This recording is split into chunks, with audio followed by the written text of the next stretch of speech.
Right, we're back with episode 50, I believe, of the Midnight Pod. This time, I think we're actually back. Half century.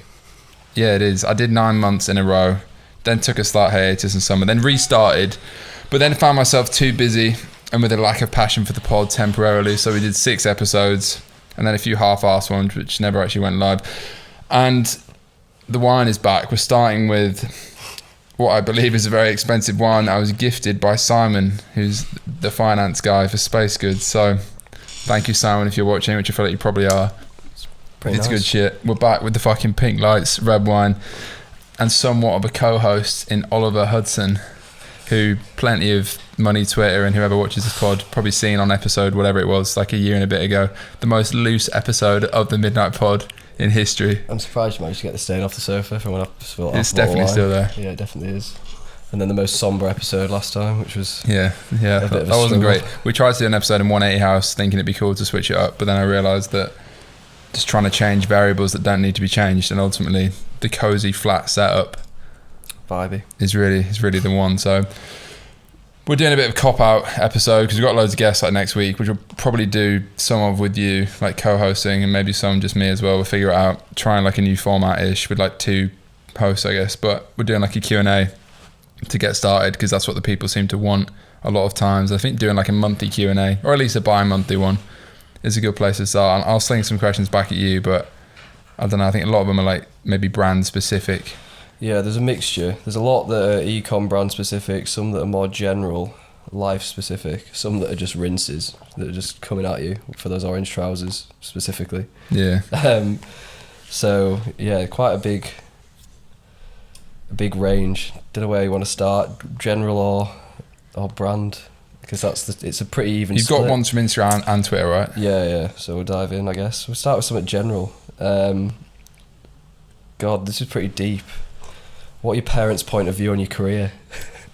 That's quite a good question, actually, because probably a question that many people don't answer or haven't been asked. I feel like since I've known you, it must have changed, because I know early on to now, surely. But yeah, I mean, I think in summary, I remember first revealing my Shopify store. I think it would have been fucking Loose Garms at the time, pre-Dusk, back in like 2016. I remember showing my dad that, I think like Christmas 2016, and being like, this is what I'm doing, I'm probably going to drop out. I don't think I dropped out officially at that point.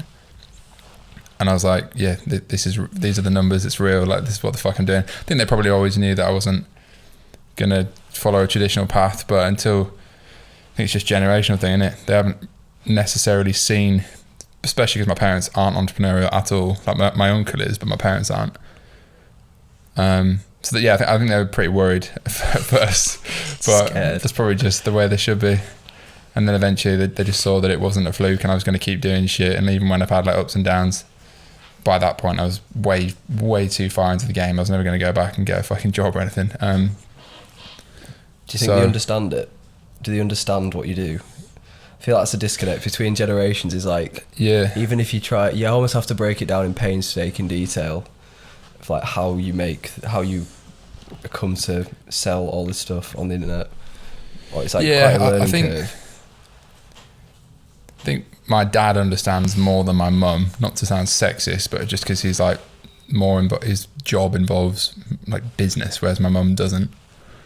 But yeah, it's not in ecom. I mean, yeah, he definitely understands more. I think the thing my parents don't understand, and probably typical of most entrepreneurs' parents, is just like the entrepreneurial mindset, and like they can't understand why.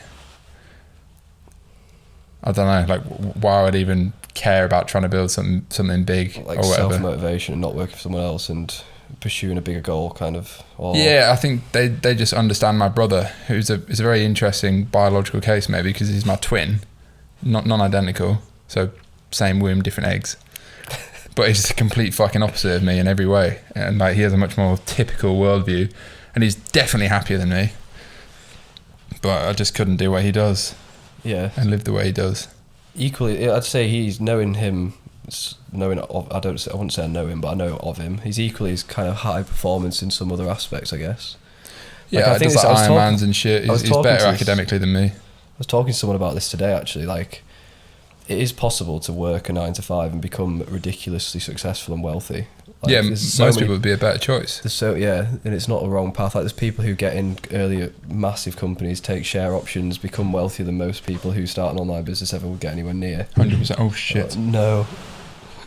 We just spilled red wine everywhere. It's only a little bit. It's actually only a very small bit, surprisingly. It's not me this time, at least. Fuck's sake, we'll deal with that after. For anyone that's listening, I just kicked over that bottle of wine. Yeah, there's But we'll people who are later. naturally better at being an employee as well, and some of those people become way more wealthy and successful than most people in some of the highest level of those individuals. Like people who get into Uber early, people who get into startups early, can leave with a ridiculous paycheck. Yeah, I spoke to a guy that works at this fund now, and he's like clearly minted. He was like early team at Deliveroo. I won't say his name, but yeah, he's clearly cashed. Yeah, there's people. I've spoken to people And he didn't who've start gone the business, to like Triple Whale and stuff, and they take share options, and they're going to come out of that with if they get to a point of sale with stupid amounts of cash. It's just a different path, isn't it? There's a follow-on question that kind of relates to it's loosely related. It's like, if you had to work a traditional 9 to 5, what job would you want to do? Honestly, I thought about this, and it'd be a high-end supercar salesman. Niche. Genuinely, I think it'd be sick. Like that's the only job I've ever looked at and thought that would actually be good. Surely that's self-employed though. If you're a high-end, surely it's some. Nah, but like if you work at, I don't know, Lamborghini Knightsbridge or whatever, that's a job. Or even just like Redline Specialist Cars or something, where I used to buy loads of cars from. I think because, firstly, I fucking love cars. I think that actually be quite sick. But also, you just meet a lot of the network entrepreneurs and shit, wouldn't you? Because other people buying those cars. Yeah, the network. Or in something similar, like yachts or jets. Something where you can network and just sell cool shit. You'd also definitely feel like if you worked that job, you'd end up out of a 9 to 5 just through the network effect, if you did it well. Yeah. You'd find some opportunity from some of the guys you were selling a car to or a yacht to. Yeah. That would lead you to not doing that. Or a fucking jet. Or a jet. There's so many car questions in here. So many. Like, what is the next car you're going to get? Like, what's your dream car? The DeLorean. That'd be fun. Are we answering that now? Yeah, you might as well, because that's a bit of a... Next car, Christ, I've had like over a year off cars. I said it would be a Urus wrapped with a rainbow dust packaging, and I'd still genuinely think that would be the next one. I call it the Unicorn truck. And it'd be the perfect wrap. It'd be the satin pink to purple to pink. The ultimate lifestyle design of... Yeah, that's the plan. And put a QR code on it and park it illegally in Mayfair every weekend. Love Something like that. Yeah, you've always been a car person. I do think that working as a luxury car salesman would be the network. People underestimate the power of network, I feel. Yeah, definitely. It's the biggest thing in the journey, I feel like, getting into the room with the right people. We've felt it over the last 12 months. You've obviously raised a lot of money through network, a lot of it, early stage. Again, I'm sticking with like the general life questions and coming at you pretty fast. Am I going to tilt these back on you as well? Yeah, you can do. Someone would love to hear more on building a business when single versus in a relationship. Fucking hell. I feel like Which is reflected on these sort of questions a lot in the earlier pods where I used to... I can't speak about she who shall not be named on the pod anymore. There's been many different fucking romantic interactions since then that haven't gone as long but have been just as high stakes. Yeah, that is an interesting one actually. So I think Iman spoke about this on that original classic episode, and I've forgotten what his answer was, but in his mind, like, having the right girl was better than being single, and I actually agree in many ways, but it's so rare in my opinion. But then he also said something along the lines of, but it's better to be single than have, the wrong girl or someone that's just distracting. Because, yeah, I don't know, Christ, I guess they're asking maybe my experiences with it. I've definitely been more focused on business single. That's just a fact. Like, based on my own experience, the correlation. Yeah. That's not to say you couldn't have a relationship and be super focused, because there's plenty of cases of people I know of or don't know and have seen that are way more successful than me that are in relationships or have been for a long time before. But I think it's how you are with the person, I guess. Whether you get the support, whether it takes mental energy, whether it's like there's friction there that takes you focus. But if it's the right person, it shouldn't really do that. You haven't got a girlfriend, have you? No. You did for a while. Yeah, I did. So how was that for you? It wasn't really. Did anything change when she disappeared? No, not really. She didn't disappear. She's still alive. But when you broke up, sounds yeah. No, not really. Not for me. No. Transparently, it wasn't really any different. There's probably friction points whilst together because obviously you'd spend a lot of time. I feel like, especially in the early stages, it takes so much of your attention and time that they can feel like they don't get that time from you. It's like that's the biggest thing that competes with you in terms of focus and time. Yeah. So I kind of agree with what Iman says, I guess. It's kind of a good way to look at it. Because if you find the right person, they should kind of support with what you do. I was about to say that wine's about to slip, so good job you grabbed it. Should support what you do and should be almost like make it easier and facilitate it. But then if it's the wrong person, it's definitely probably regardless of the business aspect, probably just the wrong person. Yeah, I suppose the one caveat to it, just like final point, is obviously when you're single, I don't know about you, but there's only fucking so long I can go without female interaction of some sort. Like, do you know what I mean? It's like, I don't know, I've never done like monk mode for like too long. I definitely think there are seasons for it, like particularly winter, it's kind of easier to do. Like, not feeling the need to like go and date girls or whatever, or like socially just be out as much. But yeah, so arguably in that sense, it's maybe more distracting unless you literally decide to put your like love life on hold until you fucking make it or whatever. But that carrot's always going to move, isn't it? So yeah, it's finding the balance, which I try and do. You've had some interesting experiences over the last 12 to 18 months. I feel like you've gone through them all pretty publicly. Yeah. It's quite funny. Gone through most of them. I guess off the back of that, like there's a few people asking how you find the balance between enjoying yourself and the biz. I feel like that's probably something you've covered a few times. I feel like that's very unique to each person. It's like it's a hard question. It is. I think that's still some I think balance debate. Balance is like a concept that I don't know. It's like usually the people who feel like you have to have balance between the things, like people who are building a business usually enjoy it. So it's like if you enjoy it, it's not really a question of balance. It's like you already enjoy yourself doing it, and it's like this balance between social life and business. It's like it's very unique to each person, I feel. But then you get a lot of people who work 9 to 5 saying like, oh, you should take more time off, you should, etc., etc. But what do you think? Yeah, I think I've got the balance pretty almost perfect over like the past 5 years or whatever, like in my 20s. Because I don't think there's anything I've not done that I wanted to do.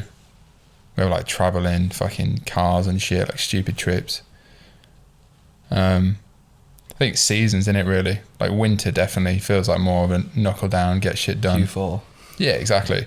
And then I still travel loads. I say like seasons. Like I've been on like 9 trips this year, and I'm going to Bali for New Year and shit.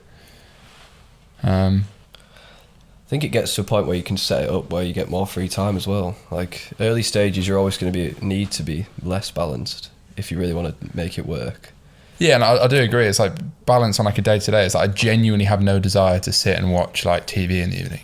Yeah, it's like I think. Although having said that, we do love a good fucking prison film in this flat, as we've discovered recently. It's the only films I actually get off my phone and pay attention, and just relate to it. Prison films. Yeah, we just like watched like 3 prison films recently. They fucking stick with you. I think about that shit when I'm in bed. I'm like, the trenches might be bad, but solitary confinement for 5 years is worse. So it's just a perspective thing. Perspective is everything. I think someone we know, I think it was Adam, tweeted about how he felt like, what do you do when you get to a point when your business, I saw that. Operations... But the obvious answer is scale it 10x, no? Unless you don't want to do that. But it depends. I feel like you can. Some people could get to a point where they, even without them involved... I don't feel like I've ever got to that point. Like, one of our agencies at the moment, like, we've got a COO, we've got a sales team. Like, if I just cease to exist tomorrow, it would still grow without me, which is why I do other things around it. Yeah. But I still think there's an argument that if I just focus all my time on that, it would still grow quicker. I feel that's inevitable. That was the logic in my head of why I like stopped the pod a few months ago, because in my head, like the thinking was, if I'm spending time on the pod, I'm not spending time working on the brand. But then I had a stark realization of, firstly, the pod is the only fucking time I'm not looking at a screen, basically, unless I'm in the gym. It's the only time I get to speak to people. And like, actually, the pod is, I think, net beneficial for the business anyway, because 2 of my biggest investors I met through the pod. It's good for like personal brand, inverted commas, even though my personal brand is just documenting the shit I'm doing. I don't really think of it as a personal brand. But like, even going through like the fundraising process now, like, I've had so many people reach out to me, and not just like young guys or whatever, but like experienced investors, angels and shit, and like, oh, I've seen your podcast, blah blah blah, I really like the brand. So there is that sort of benefit.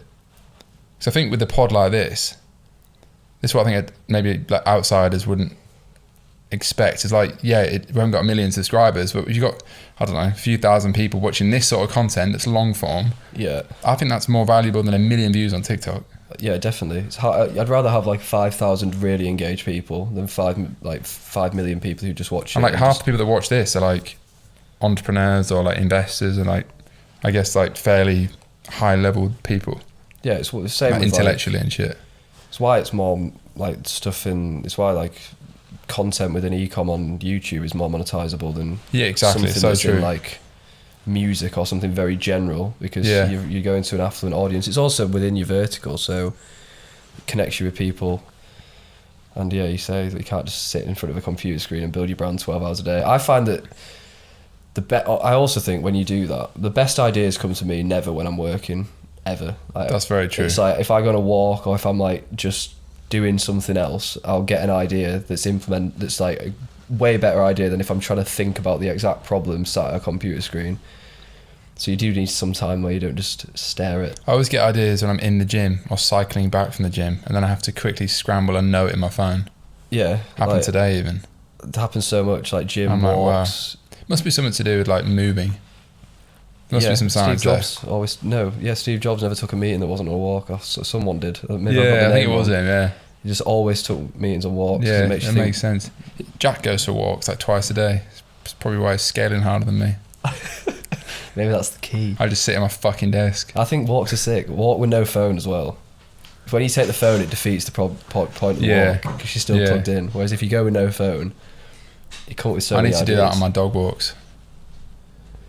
That's a good idea. Yeah, but I think the pod is pretty aligned. I can see why you would try and park it though. I think singular focus on one business is always going to. You are probably going to end up growing faster, but I also think you can get to a point where, as I say, you can. I think the pod definitely, I realise, is like net beneficial to do, and I feel like I have a duty to do it now, and I do enjoy doing it. Like it's like my only fucking therapeutic outlet. Just talking about your problems. Yeah, exactly. That's ultimately what the pod is. People think it's me interviewing people. It's just me having an excuse to fucking air my problems to someone that thinks they're getting interviewed. Just in front of a few thousand people. Yeah, having a chat. Like a little soundboard. Yeah, exactly. If you could go back, what's the most important change you would make for progress? Like, I don't know how far back this you're going to go, but... Well, I'm going to assume they're saying going back to when I started, when I was like 18, 19, 20, whatever. Yeah, I think that, and maybe even like the start of your bigger e-com businesses. Because I feel like if you honestly, one thing comes to mind. I would pick one thing. Yeah. Because like even when I was running Midnight and Neon in 2020, like that was probably ultimately the root cause, because I have a lot of problems. But I was never that guy that had one thing. And like, you know, I know plenty of people that are much more successful than me, and they've definitely just focused on one thing for slightly longer. I finally do feel like I can actually focus on the mushroom space and be my one thing. But yeah, but then I say that in hindsight, but I think I have to try different things to realise what I wasn't as bothered about. Do you know what I mean? Yeah. Like, not everyone knows what they want to do for the rest of their life when they're fucking 18. In fact, most people don't. Well, I think yeah, you probably would. I kind of agree with you, but I also, from my outside perspective, I disagree with you, because Neon was a passion, whereas Midnight was a vehicle to get to a point of having cash flow so you could do what you want. Whereas Neon was very much like, you're way more passionate about that brand than Midnight. And therefore it's like, all I think right. I've always just wanted an excuse to make like pink shit. Yeah, cool shit. And that's why I probably started the pod and you Creative. brought that aesthetic in, and obviously in all the Space Goods movies particularly, one of which is being filmed next week and will be fucking historic. It's just me indulging that aesthetic. Yeah. That's why the pod is pink and blue and like all this shit. Yeah. So like, I don't know where that comes from. one thing is like, I get from a Neon Beach perspective, probably slow down the scale, and Yeah, that as well. lessons. Chase the right numbers, I guess. In fact, yeah, the other point, apart from focusing on one probably more relevant point to everyone, I would just say, well, yes, slow down in a way, but just try and have better foundations and don't do everything yourself. Yeah, have the right people around you. And by that, I mean more like, it's hard to do unless you've got a network. And at the time, I definitely had less of one and less context to acquire the right people. But yeah, like now I've gone down the exact opposite route because I didn't have experience around me at the time for that scale. And it felt normal to be doing $1 million a month from a kitchen then, with like no employees and no people with any experience. But it's not normal. No operations. Yeah, like no proper stuff. But I guess that's what I say. Go on, sorry, I didn't mean to cut you off. No, I was going to say, that's it. a follow. Someone's asked if you identify, if you could pick up, like, if you could go to like an expert in one skill that you think would have the biggest impact. They've worded it really weird, but they're basically trying to say, if you could go for, if there's one skill you wanted, you could fucking, bloody hell, I can't even get it out. Need to get better at this. If you could master one skill that you feel like would have the biggest impact on maybe your business or your life, what would you pick? They've worded it terribly, so I butchered that myself. But I mean, is this something that I don't think I'm good at now? That you think would have the biggest impact? Yeah. Probably like hiring and team management. So I do think I'm very good at what I'm best at, which is probably like 0 to 1 brand. Yeah.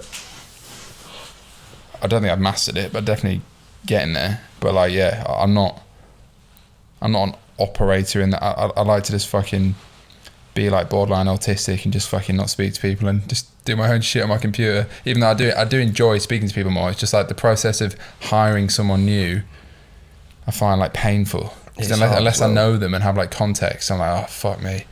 It is hard.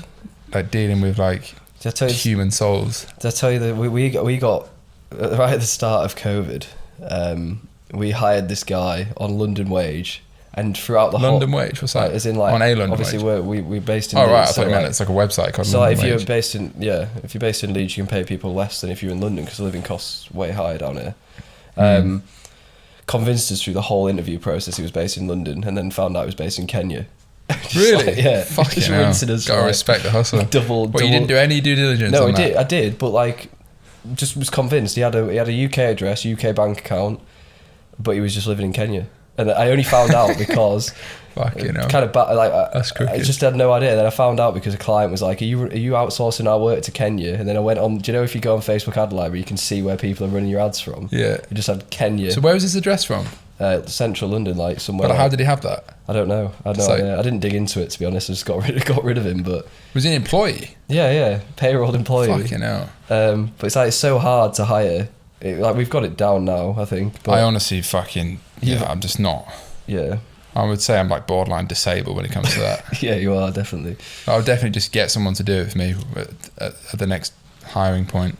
I don't think you need many hires for the econ brand, though. Really, I said this on a call earlier to this fucking like angel investor, and he asked me about team, and I said I honestly think I could get to like 2 million a month with the same team I have now. Maybe one more person. How many people you got? 5, and then me 6. But they're all freelance or part time as well. Like, I don't have any. It doesn't need to be. I think it's that Reese Wabara. He says you don't need more, you need better. Which is Yeah, I completely agree. I also a really like, good motto. and I won't name the brand, but there's some brand that I've been speaking to. Oh fuck, I probably shouldn't say this because then I know who I'm speaking about. There's some brand that I saw, and basically I have some context on their numbers, and they're much smaller than I originally thought. But then their LinkedIn, they've got like 20 employees, like actual employees, and you can just tell. And I don't know the full backstory, but it looks like a classic case of they've raised a load of money, they've got fuck all revenue, Yeah. the founder is a certain type of founder, which I'm not going to say because someone will work out who it is and they'll watch it or some shit.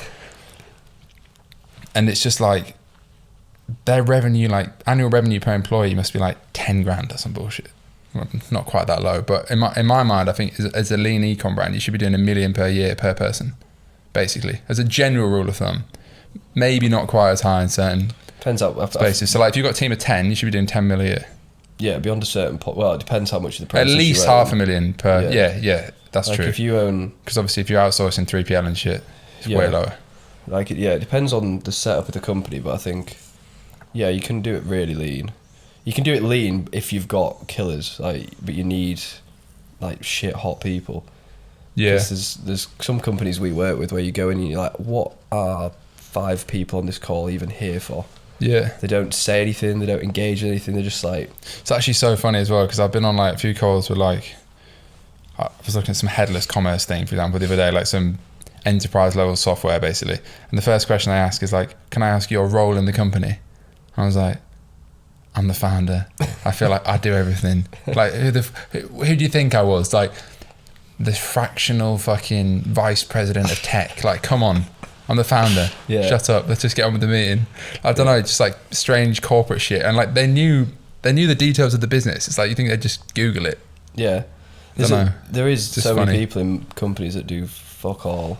It's like Elon just laid off so many people. Twitter still works, true. and now Google are laying off loads of people. And now he's apparently started the shift back towards like lower wages in tech because companies are realizing that most of the staff do nothing. And they just don't need half of them. They like go to pottery class at 11 a.m. Yeah, that's what started that. That's what started his big thing. Like, did you see that video of that Twitter, the Twitter employee? It's like the day was just a joke. Yeah, that's literally what I'm referencing. Yeah. Yeah, just like what? It's just like so many people do nothing. So I think if you condense it down, you can keep it crazy lean, and then just bring the right people in if you've got the good enough people, and then lowers your risk, keeps your overheads low. Yeah, I've touched on more like general questions. I'm just seeing if there's any more general questions. Massi Costa Serra Amarone Classico, 15%. It's a vintage red Malbec from France. Is it from France? I don't know, I'm making that up. Sommelier in the making. We should start doing fucking wine reviews at the start of these episodes, or mid-episode perhaps. Maybe that's a sponsor. Let's get wines, but that's... I still need to release the Unicorn Blood Midnight Pod custom wine. That'd be fucking chaos.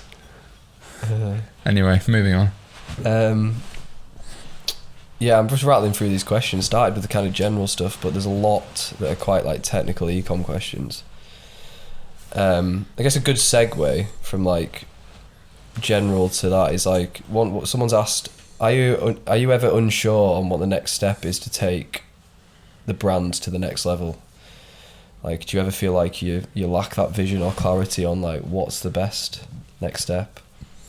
I do think that's quite a good question, actually. I think it's a good question because I feel like I think it's hard sometimes. Like, not every lever you can pull is going to have it's the same output. So like something you might do might have like 50x leverage. One might have like 5x. And like I think making those decisions correctly over and over again over time is often what separates like a brand that gets to a plateau and a brand that just scales, because momentum's so big in business. Yeah. If you lose momentum in growth, it becomes really hard to get it again. I lost it with Midnight. Do you remember? Yeah. When I started focusing on Neon, because the pendulum swung, Neon was going, and that was a classic case. I think it's massive momentum. I think momentum's like one of the biggest things. It's so like when you have like scaling momentum in business, like you should just double down, even if it's through problems. That's why it's so annoying running out of stock. So I was literally saying this earlier, we're killing momentum on ads. It's like, even it's all right temporarily, but it goes beyond ads, doesn't it? It's like just the whole vibe of the business. Because as you're getting better signals for an ad platform, your CPA is dropping or you're getting more customers, like you're going to get better CPM. It's like a positive flywheel effect. So like I think making strategic decisions on what thing to focus on to produce the most asymmetric returns is like one of the biggest things, but it is sometimes hard to do that from... Yeah. What was the question exactly? Do you ever find it... Are you ever unsure on what the next step is to take the brand to the next level?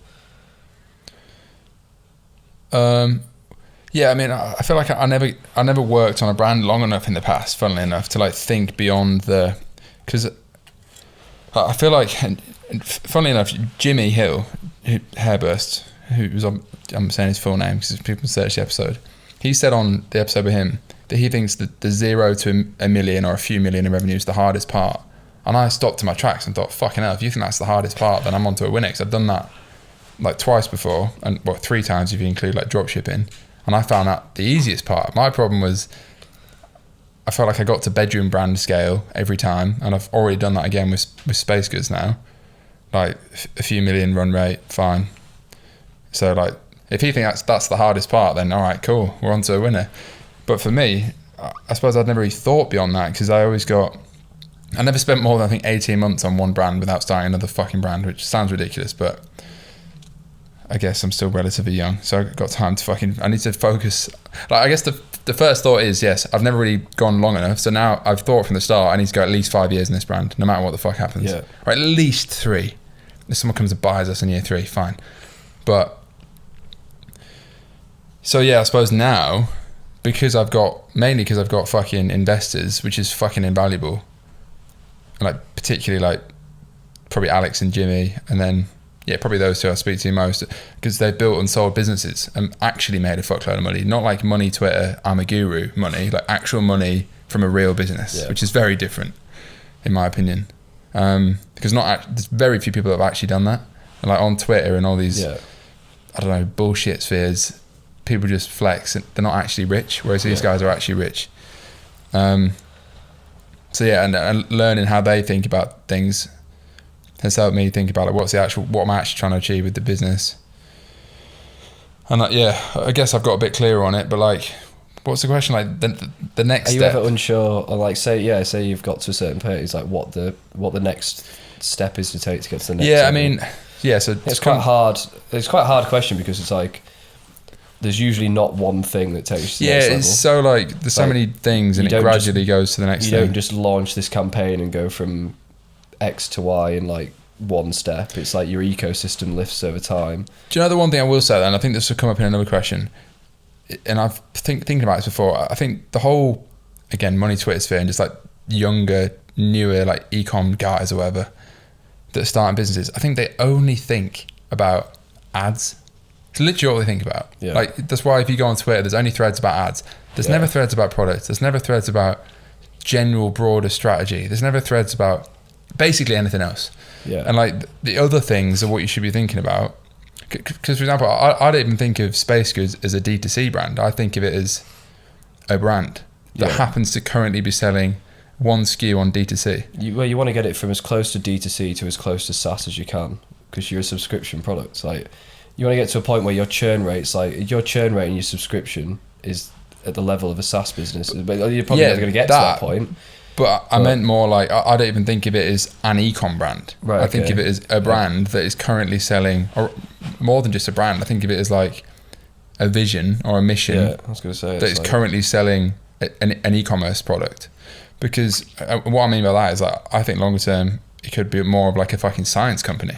Yeah. Like a Compass Pathways or some shit. That might sound completely flippant and ridiculous, but like, when I'm speaking to like investors and shit recently, which I've had bare calls, like that's the sort of stuff they're asking me. And I think, yeah, like it's difficult to step back from like the trenches, so to speak, and think about like what you're actually trying to achieve. And that's when the answers to that question, do I ever think about what I'm doing next? That's where you get clearer on that. So I think it's useful. But I think it takes like a bit of experience and maturity to even think about that, because most people are just so in the trenches. And they're just thinking about ads. Yeah, basically. I think like two things. Firstly, like a D2C brand that goes from 0 to 1 to then from 1 to 10. Like your ecosystem changes. Like you're very ads reliant. Like you can take a D2C brand with a good product from 0 to 1 million, with a couple of landing pages, a few creatives, some paid channels, and a good offer. But then to go from 1 to 10, it's like you want to move your reliance away from paid traffic, you want retention, like there's so many things. I would even say 0 to 10 million should just be the first category.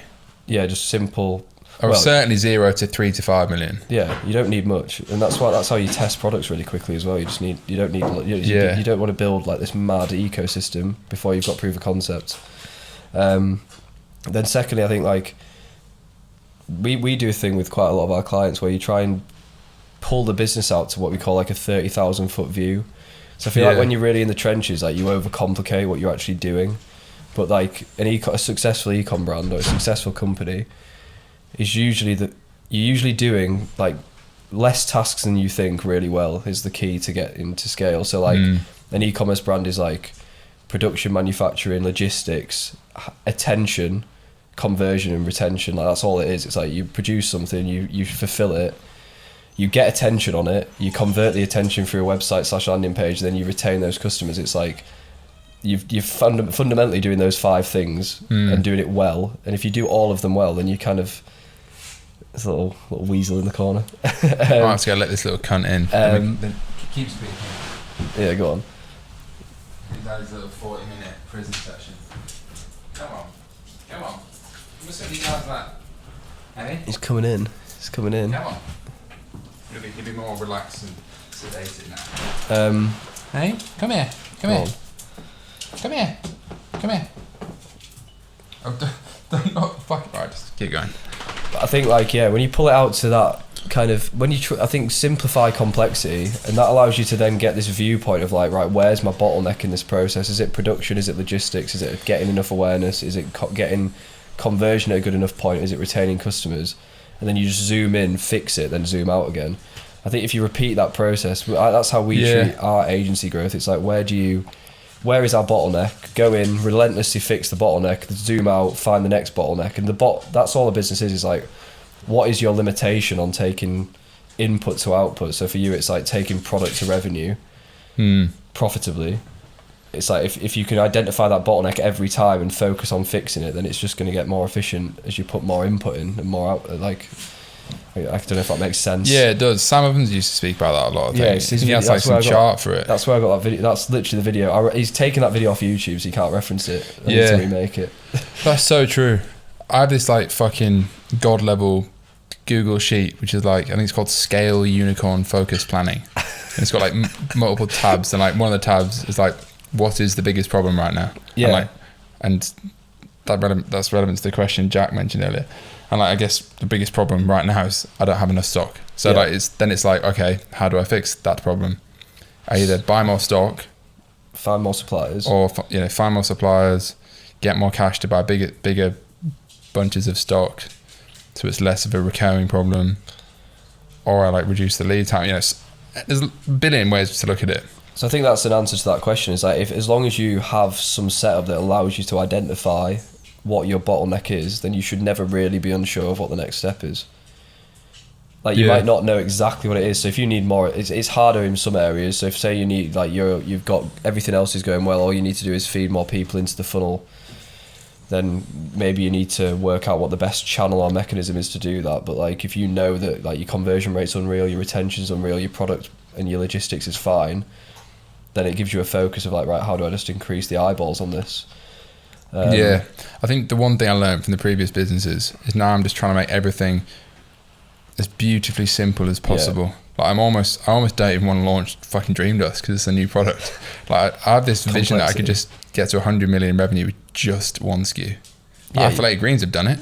Yeah. It's just a case of going super deep and perfecting that one thing. Yeah.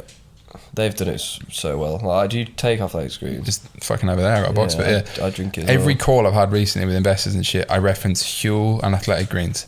Yeah. Because I think it's good to build up reference points for people like that, because then they're like, I can see the vision.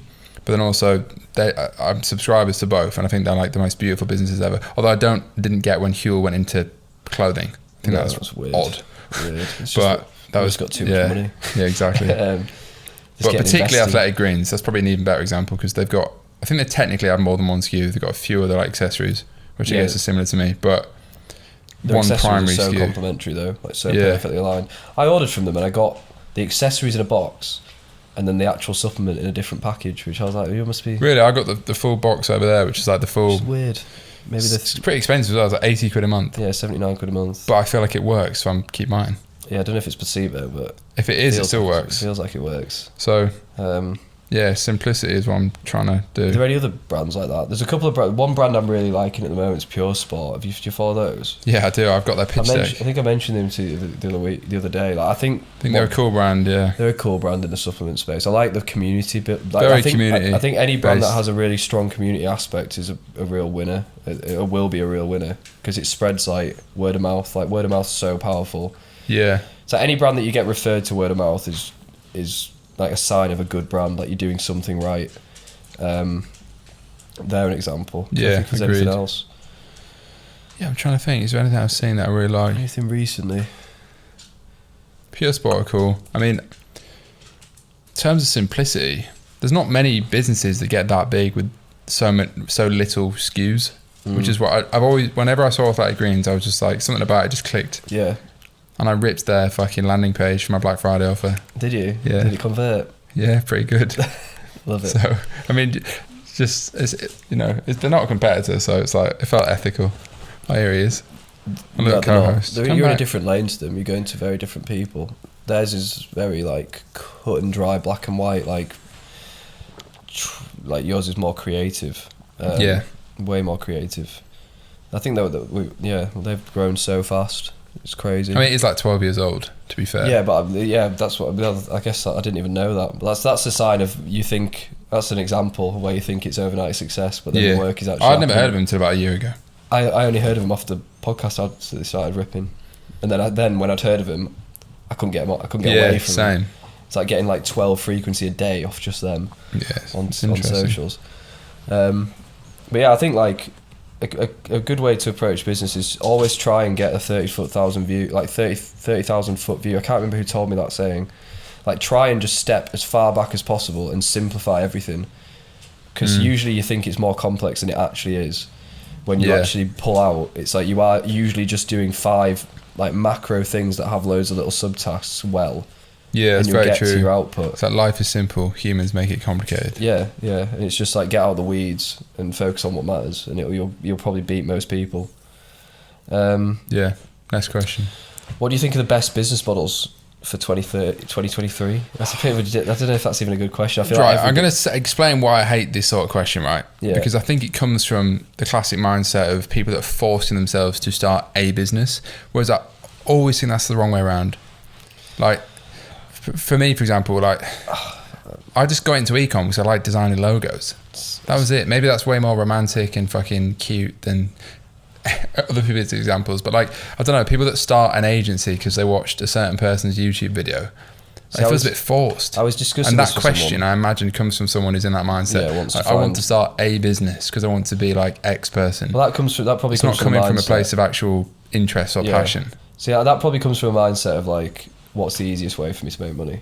That's where that's come from. Like, how do I start a business that's going to succeed? But I think I look at it 2 ways. Like, you can go with the way you said, which is like, write down what you're interested in and try and find a business off that, which is chasing your passions. But if you're wanting to get out of like 9 to 5, I don't actually think there's anything wrong with finding the best vehicle, getting to a point where you've earned enough money to get the time to then pivot into what you want to do.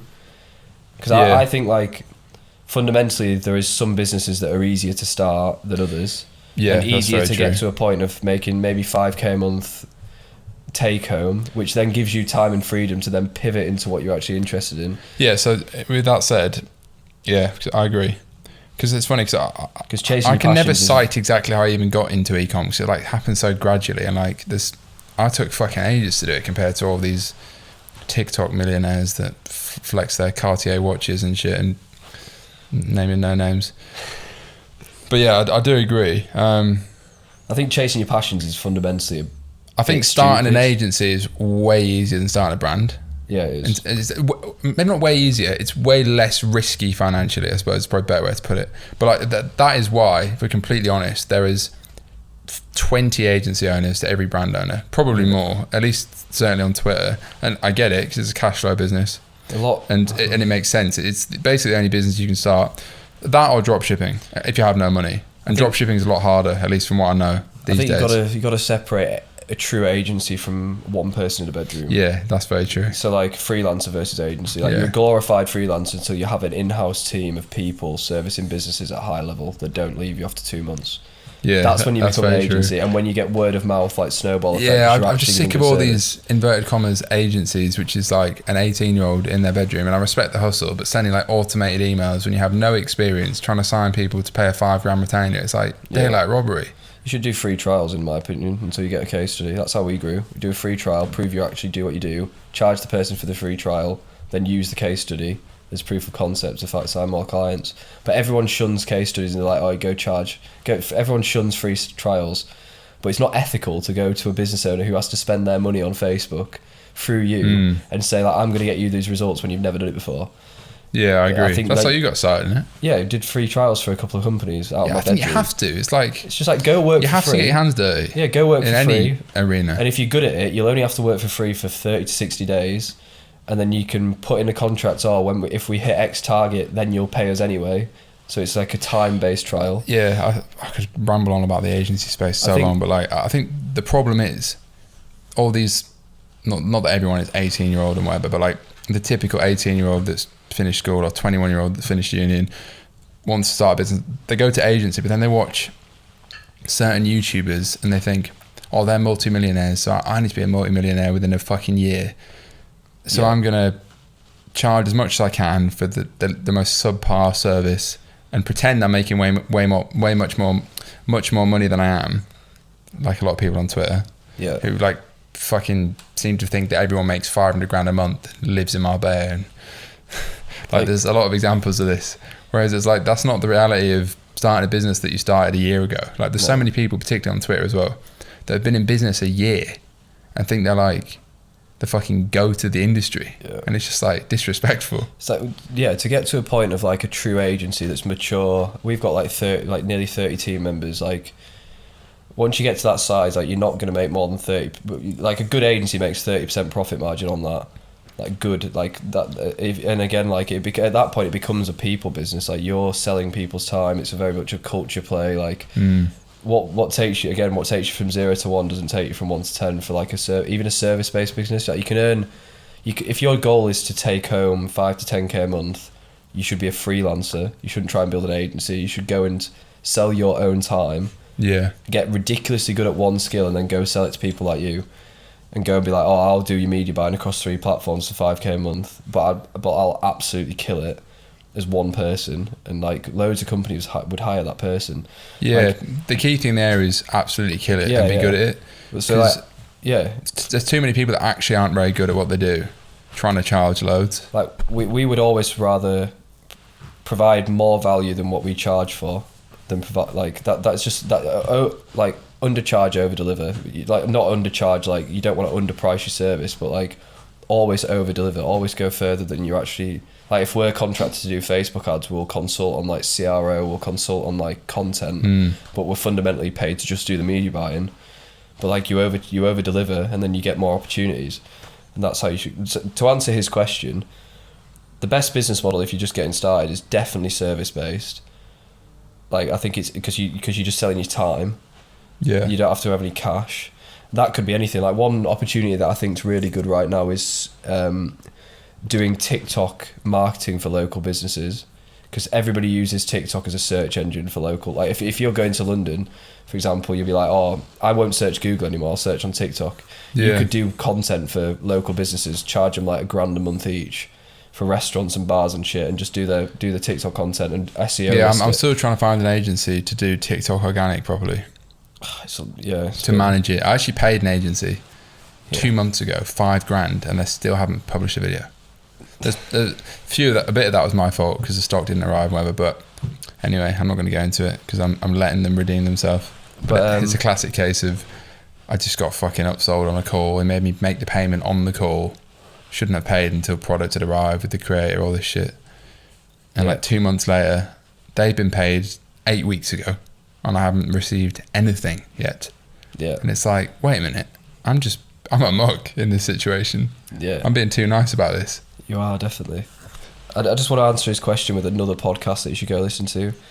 Tom West. You should go and listen to it. There's a podcast called My First Million. There's a guy called Andrew Wilkinson just did an episode. He's a billionaire.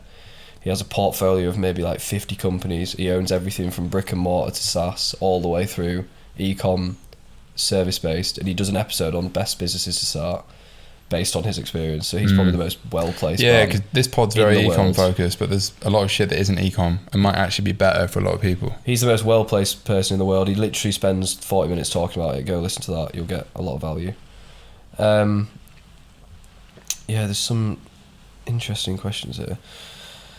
One of them is, what is the biggest issue you face when building a subscription model? I think you've kind of already spoken about that in a sense. Your current biggest issue is stock, but what do you envision your biggest issue to be? Maybe 24 months to 2-3 years down the line, subscription based. I think it's always going to be churn. Like, yeah, I was about to say that. Churn. I think just stopping people cancelling. I guess ultimately, if you know the average lifetime, like right now, it's like 4.4 months or something. That's with one Very product. solid.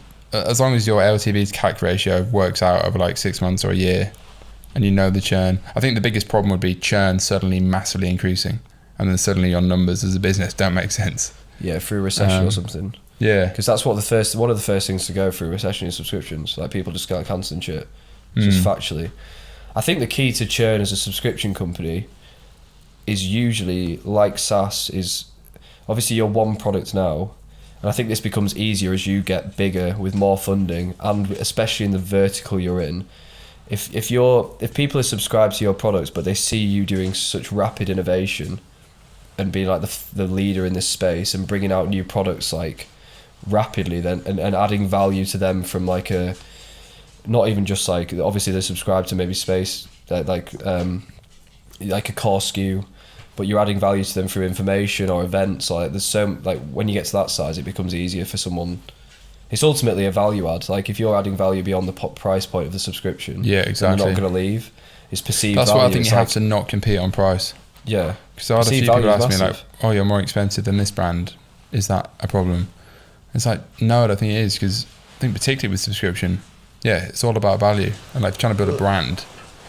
Like, I want to be in a position where we could double prices and people still stay. Yeah. I mean, that's probably an extreme example, but it's all gone. Yeah. Oh, fuck. Chinned. Um, I think that's realistic though. So, yeah. Like, I think there's some subscriptions that people are subscribed to right now that, right, so if you had your phone contract and every single phone provider in the world was just like, we're doubling prices today, there's no way you'd cancel it, because the perceived value of your phone is higher than the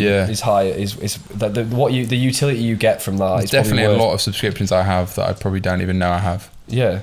I haven't bothered to look. There's loads of people who say watch Netflix loads. If Netflix, there's a lot of people who would cancel, but there's a lot of people other people whose perceived value of Netflix is worth double price.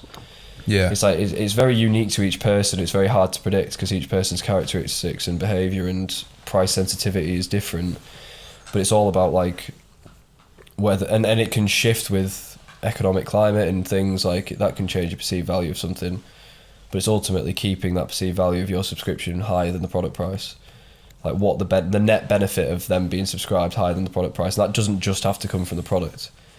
Could be exactly. Like even if being just part of a community or something like that. or even just they like the fucking packaging, so they keep the packaging when it's done. Like little things like that. Like people are fucking weird. Do you know what I mean? Like you're ultimately selling an experience. Yeah. With anything. So yeah, I think that's very true.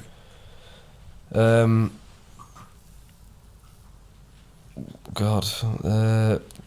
There must be some on Twitter as well. There's loads. There's like 100 questions. I'm just reading past a few to see if they're worth asking. There's got to be a few in there.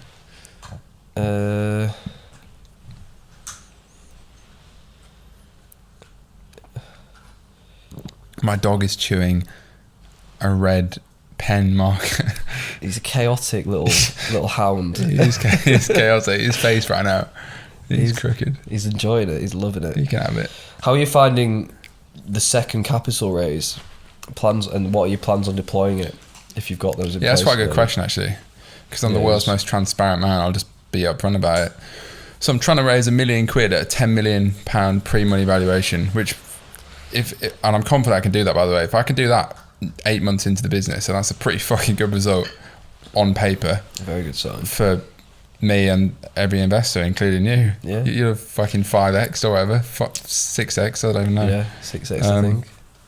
On paper, but still, that's kind of what most valuations are. So yeah, this kind of came round quicker than I maybe anticipated, because people started approaching me, or namely funds started approaching me over the past few months, and then I spoke to like Simon and Alex or whatever, and we were just like, well, it's kind of in the model that we need to do a smaller fundraise like next year anyway. Yeah. In fact, there's another question on here which I think will link to this, but I'll answer that separately. There's a question about the value of a business rather than the profit of a business. I want to go into that because I think it's fucking interesting, but we'll answer that next because it's relevant to what I'm saying. And I've reverse engineered this business from the start, from what I think is a good perspective and the knowledge I've built, but also more importantly, the input I've had from investors and advisors, etc., who are actually fucking rich. So I listen to them and they've done what I'm trying to do. And ultimately fundraising is part of that process to get to where I want to be. And I think the thing that scares people with fundraising is, oh, but then I've got to give away equity and so on. And yes, but like in one sentence, I'd rather have 50% of 100 million than 100% of 10 million. Great saying. I'd rather have a slice of a watermelon than the whole grape.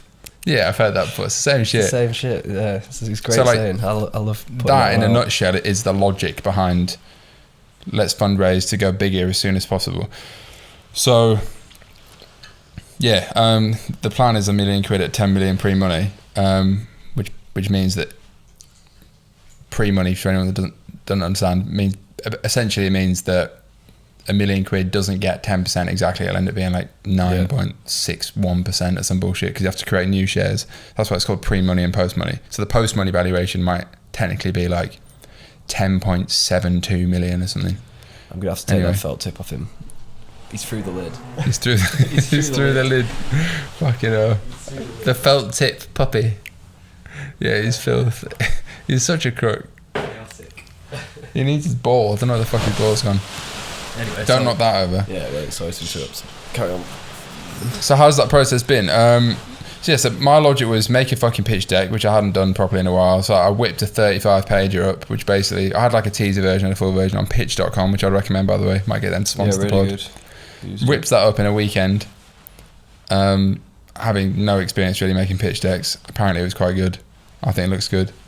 I then put a post on LinkedIn and Twitter, everything with like the numbers and shit. It's basically like a teaser to get people intrigued, because ultimately like the more eyeballs the better in my view. And I was happy to share the pitch deck with anyone. A lot of people are so secretive about, oh, but it's got the numbers in, or like the basic numbers in and so on. I was like, it's net beneficial to share that with anyone that wants to see it. Yep. So obviously put it through the pod, etc. And I had basically like a fuckload of leads, if you like angels and funds. And I've just spoken to a load of them over like the past 3 weeks. And yeah, I think it's going well. I'm confident I can close it by the end of Jan. Quick.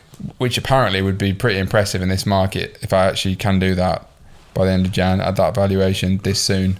But yeah, like the plan is essentially some existing shareholders will put some more money in as part of their preemption rights, which just means their legal right to put more money in to prevent dilution. And then some angels will probably come in. The question is whether I get a fund involved or just do it with angels, and I'm still having conversations about that. So yeah, pros and cons to both. Yeah, I mean, it's very tiring speaking to a lot of people about your business all the time, but it's also I do enjoy it a lot, to be fair. We're going through the same process for that app. Oh yeah, we're trying to raise 3 mil. Different ball game, fucking app. Yeah, innit? very different ball game. And ours is like fundamentally pre-rev. Like it's got nothing but MVP. You're almost selling the vision, and even more so selling the vision of this, like what this can be, with like models and like obviously like best case scenario, middle ground, worst case scenario. To VCs, we've only had one interview. We've had one in-person interview. One in-person pitch with 2 guys who were worth like 100 mil plus each, which was interesting. I've never done an in-person pitch before. It was quite good. Yeah. It's not that complex though. You just put a slide deck together and go speak to him. I think either like the idea or the thing I've found, and maybe it's just my character, and it's definitely the feedback I've had. Like I can tell when, like, I think I'm very good on these sort of calls because A, I don't script anything. I mean, I just never have ever. I've never been that sort of person. Yeah. B, I clearly am passionate about the business, and it's all I fucking think about. So any question I ask is just instinctively answered. Like it's not like I'm on Dragon's Den and I have to prepare a load of numbers and I might forget them. Like I just know it because it's all I fucking do anyway. And finally, I think I try and, one thing I probably naturally am quite good at is I try and just create like a connection with anyone, whether there's some, like I spoke to someone that's meant to be a fucking billionaire today, and they're an investor in one of my investors' businesses. And like within like 2 minutes, I was speaking about like my struggle with depression when I was younger and shit, because I could just tell that that's the way this was going to go. And I could tell within 5 minutes he was in, and it was probably going to be something that would convert. Like even so at like your stage, knowing how to read people and just play and lead the conversation based on the sort of questions they're asking. And it's harder to do on like Zoom calls and shit, which is all I've done. Yeah, you can't. But I think it's a fun process, to be fair. Like people grilling you on your business, and to be honest, in like early calls, it's not that anyway. It's not like they're going through due diligence and shit. Although some people are now doing that on like later stages. It's more ultimately people are buying into the vision for the business, but primarily you. Yeah, that's why we invest. It's why a lot of people invest in that angel round with you, first round, is because they buy into you. They've seen your track record. It's even at that stage, even with what we're doing as well, like a large proportion of that pitch deck that you put together is you. Maybe not your second stage now, but like there's still going to be an element of you in there. There has to be. Yeah. And they're buying into you, and like it's your vision, it's your journey that they're going to go on with you. I think transparency. I can't remember who I was listening to. I think it was the guy who founded Bebo. I can't remember, someone like that. Yeah, is he some like American Asian guy? Yeah, Sean Pure. He hosts My First Million, I think. I can't remember if it was him or someone else. It's not him, but I know you mean the Bebo guy. And he was talking about like how you should go into a pitch meeting and you should be like, these are all the reasons you shouldn't invest in my business, and like just get it out on the table. Like this is like all of the things I think that could go wrong, and a lot of the time that'll work. One of the first things I mentioned is when they asked my background, I emphasised the fact that I fucked up one of my previous businesses, and that is always a positive because A, they're glad that you're honest and you're not just fucking virtue signaling, but B, they're like, all right, so you've got some experience. Yep. So it's like a win-win. Yeah, exactly. And it seems to go down well. It's like you think it'll come across as a negative, but by getting those cards out on the table, it's almost like they have nothing else to talk about. It's like you've got ahead of them, but exactly. Yeah, I think like so. His question was how you're finding it and what are your plans on deploying it. Where are you going to put it? Yeah, so I mean, obviously, all investors ask me that, and ultimately, the business isn't profitable yet. Because I'm trying to acquire as many subscribers, well, customers, but namely subscribers as possible, as soon as possible, to get to like a critical mass, I guess. And this leads on to maybe a question a guy asked later about something about value and how you're planning on selling it if you're not profitable, blah, blah, blah. So I guess ultimately there's a cash gap in the model at some point. So it firstly plugs that, but the cash gap comes from spending more money on basically two things, like more stock and more ads to acquire customers, especially when you're on a subscription model. Like in 6 months, we know that the LTV of a subscriber is 154 quid, and this is in the deck, which probably plenty of people that have watched it have maybe seen, are listening that have seen. Yeah. But our CAC on subscribers is like 60 quid, so worth it then. But we know that we're not break even or profitable on that order until like month, top of my fucking head with wine, probably like month 3 or some shit. Yeah. But then you have to figure out how to plug that gap. And obviously over time that will become less problematic because you've got more repeat subscribers and etc. But when you're trying to grow super quick, and especially when you're buying stock alongside that has a 3-month lead time and you're paying 50-50 terms, blah, blah, blah, you just need more cash to chuck on the fire basically. And yes, a lot of people say, why don't you go and get debt financing? Well, yeah, you can do that with a Wayfly or whatever, but they'll only fund you about a month's worth of revenue based on 6-month average revenue, which when you're a fucking startup that's 7 months old isn't really that much cash compared to what you're trying to do. So yeah, like that's where the money be spent, basically. Very simple, really. And I also think there's an element of raising funds is like social proof for a potential future investor or acquirer. Because if you've gone through funding rounds, and again, this is advice I've had, I'm not just making this up, but it makes sense in my head. It's like you've gone through rounds of due diligence previously. You've set a intrinsic value on the business, which is the funding round, which granted it might not be acquired at this price right now, but it's the price of the business based on how much is being put in for an X percentage. And it makes sense. It just lines up with that journey of, all right, so maybe we raise. So basically my plan is to raise $1 million now, do like 8 million plus next year in the first full year. Maybe at that point, especially with Mads, maybe we get to like 600k MRR or something by the end of the year. I don't know, maybe more. Then we maybe, and this is in the model, we try and raise at that point either 3 to 5 million, which is like a proper venture round or something, and then try and get it to like 20 mil plus, and then you're entering like strategic acquisition territory. Yeah. Which comes on to the question that this guy asked, and I find this topic so fucking interesting because I've always been interested in acquisitions. I can't find this question. And I read about all this shit for fun anyway, but then obviously a lot of my investors have actually built fuck off businesses, not like some fucking course business, like an actual business. We're launching subscription for the company that I'm involved in with as a CMO next year, which is a big pivot from where we are. Like currently we just do single purchase product. Romantic little moment there. Yeah, that's beautiful. We're moving for we're going to launch subscription because our RCR, repeat customer rate's been climbing so fast over the last few months for Tev. Yeah. Oh really? It's just a really strong offer. It's just a really strong offer. Hard to if you buy something that's cheaper than the premium alternative and you have a good experience. Where is the logic to move back to the premium alternative? Especially for your economic climate. I actually think it's the perfect business to thrive in a recession as well. Yeah, it's saving money. Fundamentally, that's the offer. It's like save money. Once you get people to try it, they're convinced that they still have the same experience and they save money. Like, why? Where's your motive to go back? Yeah. So we're going to try and pivot more towards subscription because we've just been really heavy on acquisition through this year. So it'll be interesting to see how that goes from a subscription point of view. I'm trying to find this question that you mentioned. It was definitely, I mean, it was on Instagram. I'm 99% sure it was on Instagram. So one of those screenshots. Yeah, I'm scrolling down now. It was something to do with, you'll see it. Something to do with who would buy it. What's the logic? Yeah, I think you mentioned another pod that I'd spoke about. I think you must have cut it. You must have cut that one off. You Really? sent me a screenshot with the Wi-Fi password. Yeah, I re-screenshotted that because I was screenshotting as you requested the Wi-Fi. Definitely on there somewhere. I'm struggling. Is it on Twitter? It's not on Twitter, I've just checked. No, it's definitely not on here. I must have cut it out. Must have cut it out by accident. But what was the general gist of it? Like, the question was broadly... Who do you think will buy the business, basically? It was something like... If I can get the question wrong now, this guy's watching. It was like... What is the thinking and general logic behind scaling a business unprofitably with the view to getting strategically acquired at a certain point in the future? That was basically the question.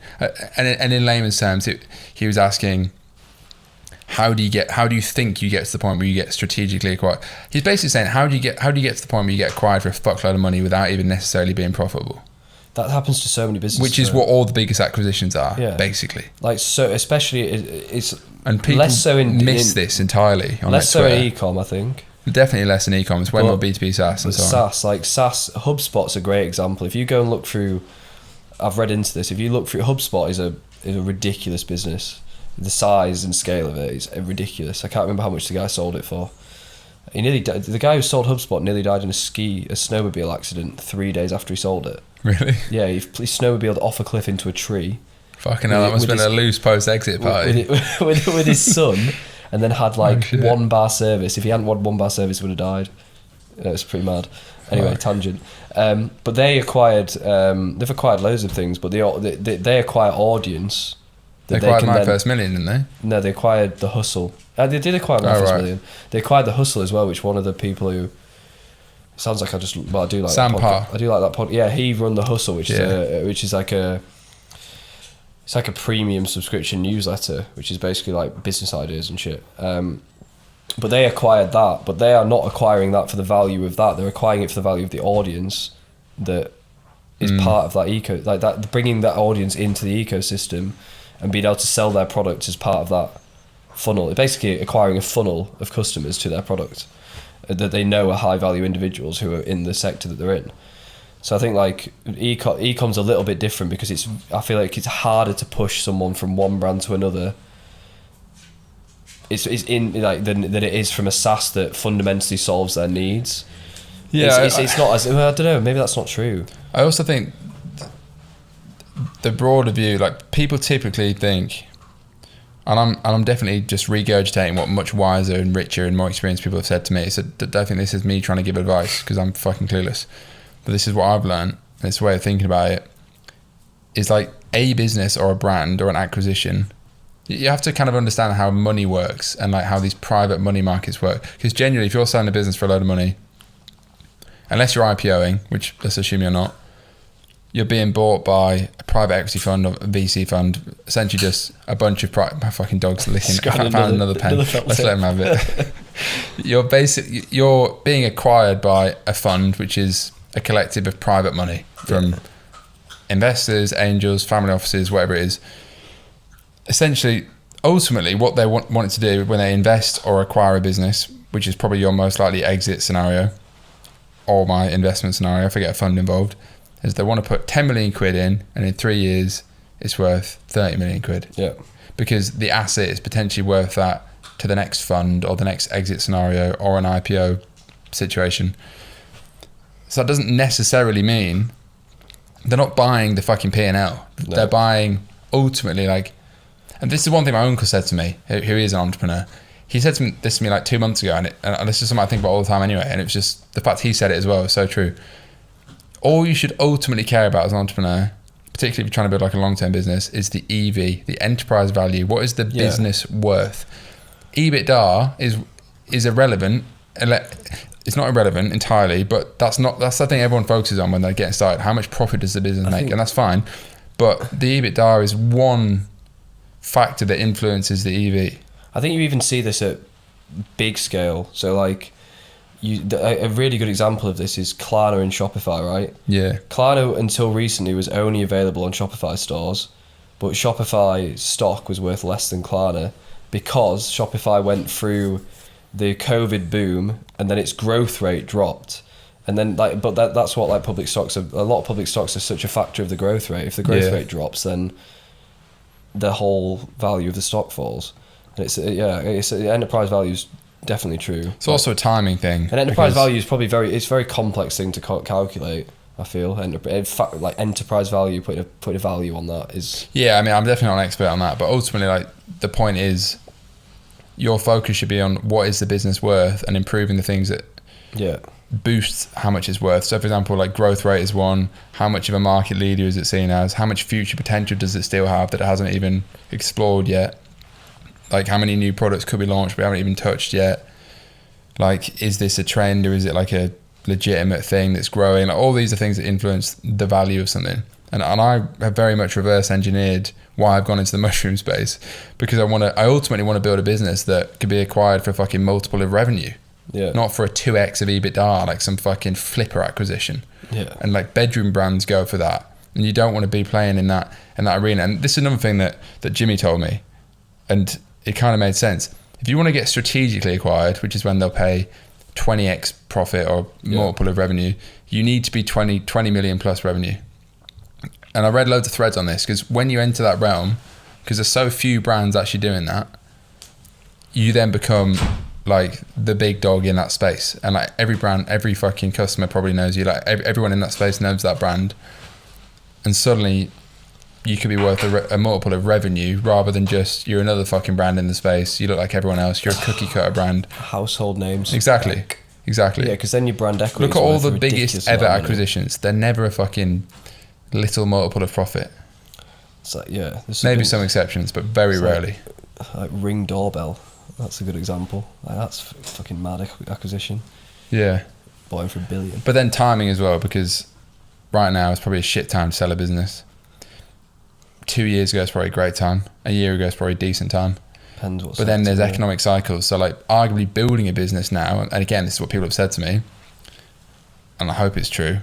If you can grow a business in arguably a shit market, then when it's a good market again, probably 3, 4, 5 years time, 3 years time, hopefully, then you'll be flying, but B, your valuation will be fucking mad if you've built a decent business because, you survived that. All the best businesses are built in recession because people aren't just loose as fuck on money. Yeah. Like you see so many tech companies that get massive investment and they start spending money on absolute bollocks. Like, I think I read about fast checkout spending £1 million quid on like chain smokers. Yeah, it's like it's just like you just got too much coin and you just start making stupid decisions. There's a few examples out in the DTC space, like funding events that you just don't need to do. Like it's just stupid, fundamentally stupid. Yeah, just spending money on fluff because you can just have access to funds. And then when you don't have access to funds, you run it like a bootstrap business, and that's how every business should be ran. Like every employee is judged on their output, like every decision's judged on like the impact on bottom line, things like that. Like, but you get past that point at a certain scale, and people just start being idiots. Yeah. Some people have asked you some exotic life questions. Exotic. Like, where do you see yourself in 5 years, but different versions? Someone actually did ask you that. Do you see yourself living in London? And what do you see yourself working on in 5 years? Was one of them. Which is a deep question. Were there 2 questions or one?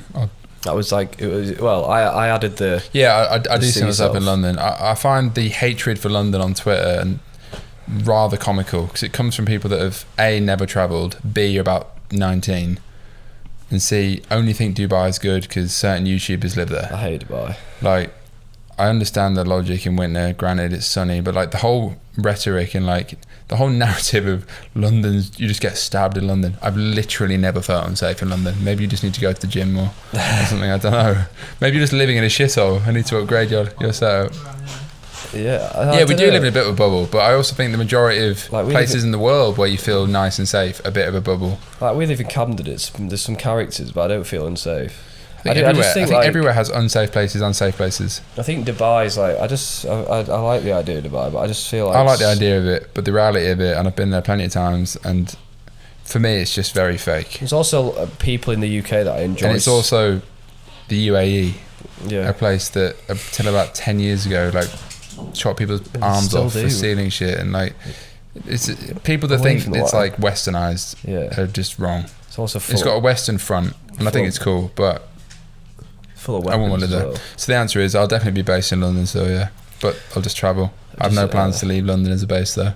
Find the based community where they're just like, move to Dubai, sack off all your mates that you've known for the last like 10 years of your life because you're better than them now. It's just like, have some personality and don't. It's the ultimate cope, in my opinion. It's just cookie cutter people that can't think for themselves. And if anyone's listening to this, you probably know who you are, and you should probably take my opinion with maybe some consideration. I do find it's great for some people, but decide if you like it. I do find it really painful when like. There's a lot of it on Twitter where like instantly when you make money you're better than every other person you've ever met in life who doesn't do the same thing as you. And you've also been running the business for 6 months, so it's like, let's do it for 5 years and first. It's like people cannot make loads of money and still be someone that adds value to your life. Yeah, it's not that hard to find. It's just balance. Like it's the new money Twitter sphere. People get a few Stripe invoices paid and think they're fucking Bill Gates. But yeah, in like I like London. I've only been here about 3 months, so true. In terms of like the guy asked, I added the location question. The guy that I read asks, where do you reckon you'll be in 5 years? Well, he asked 5, 10, and 15, which is a long time. I don't really. It's a good question. 5 years. It's mad because a lot can change in 5 years. I look back 5 years. It's like, what was I doing 5 years ago? A lot can change in 12 months. Yeah, fuck yeah, it can. Look at my physique 12 months ago. Fleshy. Yeah. What's my dog eating now? What was I doing 5 years ago? I'm trying to think. What's the date now? December 2022? You're probably doing dropshipping. December 2017. Do you not go... I would have been... December 2017. I would have just gone to that event in Singapore, which changed my life. So that's quite mad. So in 5 years' time... Consuming Ben Morrell's course. Yeah, honestly, yeah. Yeah. In 5 years' time, I hope... Well, I plan to have made set for life cash from this brand, and probably working on either space goods still, or something in the mushroom / psychedelic space. Maybe still doing the pod that's got 1 million subscribers. 50. Maybe have a future wife that's pending. That'd be a lot of consistency if you manage Run to a sub 2 marathon. God.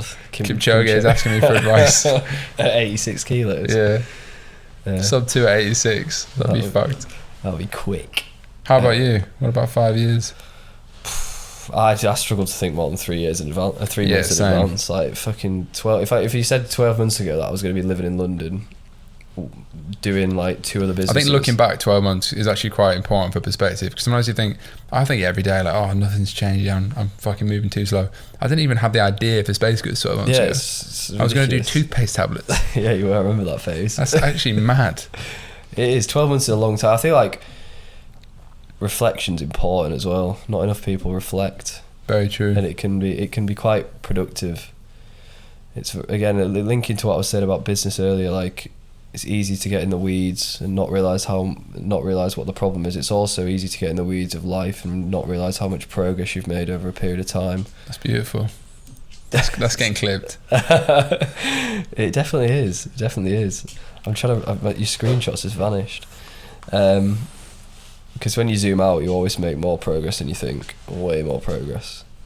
I feel like we've gone into like a deep area now, so I can't go back to ecom. Yeah, just ask like 1 or 2 of them, then we'll wrap it up. Right, 1 minute. Bear with me. I'm loading Twitter again. This guy is just relentless. He does get very weird with every guest.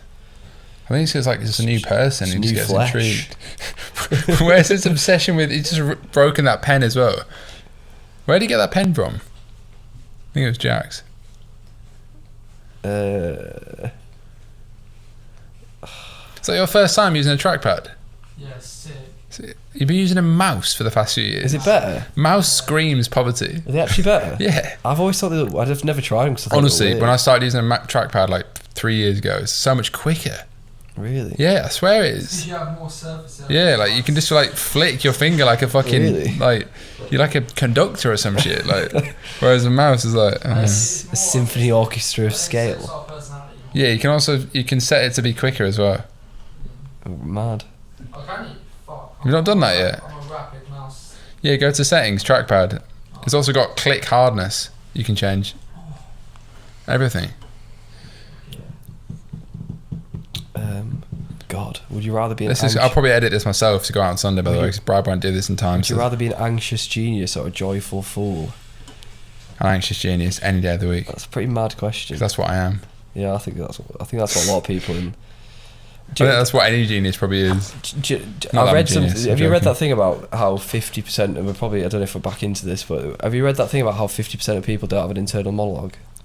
How fucking mad is that? Wait, what? So 50% of people factually There's NPCs. don't have Factually? an internal monologue. Do you know? So you speak to yourself in your head All the time. all day, every day. I Man's don't just speak to relentless. myself. I view films in my head. It's like 50% of people have no internal monologue. I've met some and I've spoken to them, and it just blows What my did mind. they tell you before you met them that they had no? No, internal I've monologue? asked them this question. They've been like, "Oh, I don't have an internal monologue." Well, so you've met NPCs and they've revealed that they're an NPC in person to you. They've just That been must be like, a software update. you're on iOS 10. Yeah. But yeah, that's HOS, how Human mad, Operating How mad System. is that? Like, not having an Wait, what? So they Don't- consciously told you they don't have one. They don't. So have how an- did they speak? They don't like think before like. I don't. They don't have like this constant thoughts in their mind, which That's I have so all weird. the time. Jack, do you have that? What? Do you have an internal monologue? Yeah. Yeah, Yeah. anyone that's smart does. Just floating through life. Yeah. I reckon anyone that does their own shit 50% of does. people don't have it. You're your own best mate. Yeah. Or your worst enemy. I literally Nothing in speak to between. myself and visualize situations in my head all the time. Yeah, 50% of people don't do that. They don't have anything between the eyes. That's so like. just the definition So of shit. Matrix, yeah. Yeah, it's so mad. I thought it was crazy. Did you see that AI thing? I sent you this. Did you not click? You not clicked I on looked at it. I did. It's mad. It's an AI that can have a conversation with you, and it admits its own mistakes, and it's mad. Can it do other things with you? Yeah, we can. I don't know what you mean by that.